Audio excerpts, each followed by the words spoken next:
जब देश में बड़े बड़े शहरों में मेट्रो सक्सेसफुल होने लगी तो उन्हें देखने के बाद में छोटे शहरों ने भी डिमांड करना शुरू की कि उन्हें भी उनके शहर की ट्रांसपोर्टेशन की दिक्कतें मिटाने के लिए एक मेट्रो सिस्टम की जरूरत पड़ेगी। और पिछले कई सालों से गवर्नमेंट के सामने वो प्रपोजल्स देते जा रहे हैं कि उनके शहरों में भी बड़े मेट्रो सिस्टम्स बनाए जाए।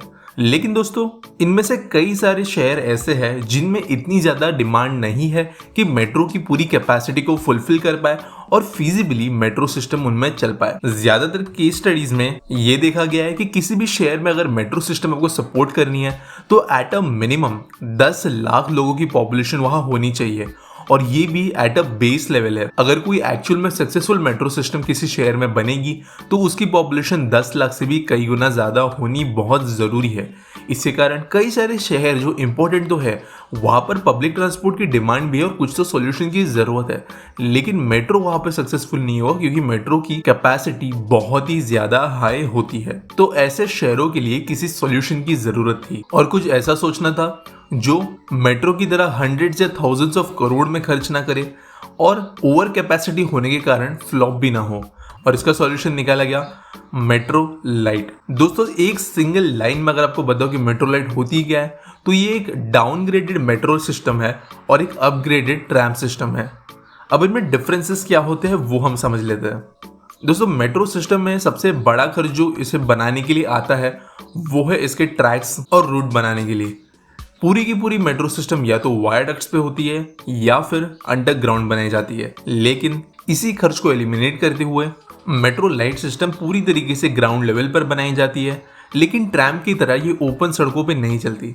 इसके लिए एक सेपरेट सेक्शन बनाया जाता है जो दोनों तरफ से फेंस होता है। इसके कारण कोई भी गाड़ी व्हीकल इसके रूट के बीच में नहीं आ सकती और बिना इंटरप्ट हुए ये पूरी तरीके से दौड़ सकती है रोड्स के पैरेलली। अब दूसरा जो सबसे मेजर डिफरेंस आता है मेट्रो और मेट्रो लाइट के बीच में वो है इसके स्टेशंस।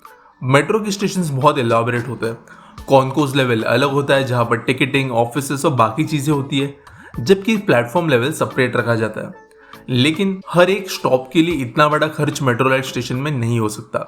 इसके लिए मेट्रो लाइट में normal ground level side platforms बनाए जाते हैं जहां पर कोई डिफरेंट टिकटिंग और कॉन्कोर्स लेवल नहीं होता, सब कुछ एक ही ग्राउंड लेवल पर बनाया जाता है। और दोनों प्लेटफॉर्म्स के बीच में स्विच करने के लिए एक ओवरब्रिज या अंडरब्रिज बनाया जाता है जो पैसेंजर्स और नॉर्मल रोड क्रॉस करने वाले लोग दोनों इस्तेमाल कर पाएंगे। और इन प्लेटफॉर्म्स पर टिकटिंग के लिए ऑटोमेटेड सिस्टम नहीं रखा जाता है। जिस तरीके से लोकल ट्रेन सिस्टम चलती है जहाँ पर टिकट खरीदना आपको मैंडेटरी होता है, लेकिन उसे चेकिंग के लिए कोई ज़रूरी सिस्टम होता नहीं है। इसके बदले में यहाँ पर टिकट चेक करने के लिए ऑन ग्राउंड कई सारे टिकट चेकिंग स्टाफ रखे जाएंगे, टीसीज आप कह सकते हो, होंगे जो दिन भर लोगों की टिकट चेक कर सकते हैं। और अगर कोई विदाउट टिकट सफ़र करता हुआ पाया गया तो उसे हैवी फाइन्स लगाए जाएंगे। तो इस तरीके से मैनेज होता है मेट्रो लाइट का सिस्टम। अगली दोस्तों डिफरेंस की ओर बढ़े तो वो है सीबीडीसी सिग्नलिंग।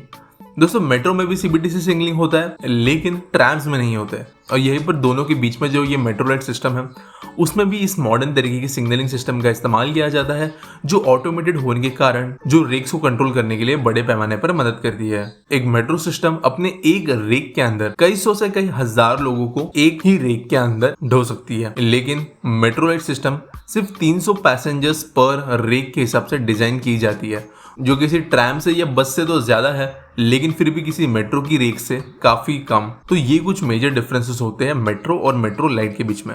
हमारे गवर्नमेंट ने प्रॉमिस किया कि टोटल 50 ऐसी सिटीज होगी इंडिया में जिन्हें मेट्रो लाइट सिस्टम के साथ में अपग्रेड किया जाएगा, जिनमें ज्यादातर तो टियर 2 टियर 3 सिटीज है, जिस तरह से विजयवाड़ा, वाराणसी, गोरखपुर, इन जैसे शहरों का नाम इसके अंदर आता है और लिस्ट लंबी होते जा रही है।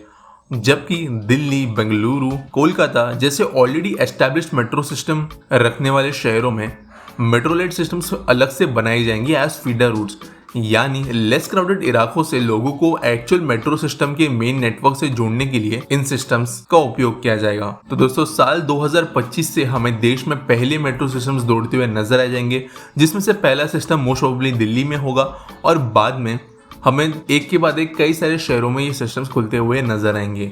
तो दोस्तों, ये रही आज की वीडियो। अगर आपको पसंद आई होगी तो लाइक करना, शेयर करना, सब्सक्राइब करना और मिलेंगे अगले वीडियो में।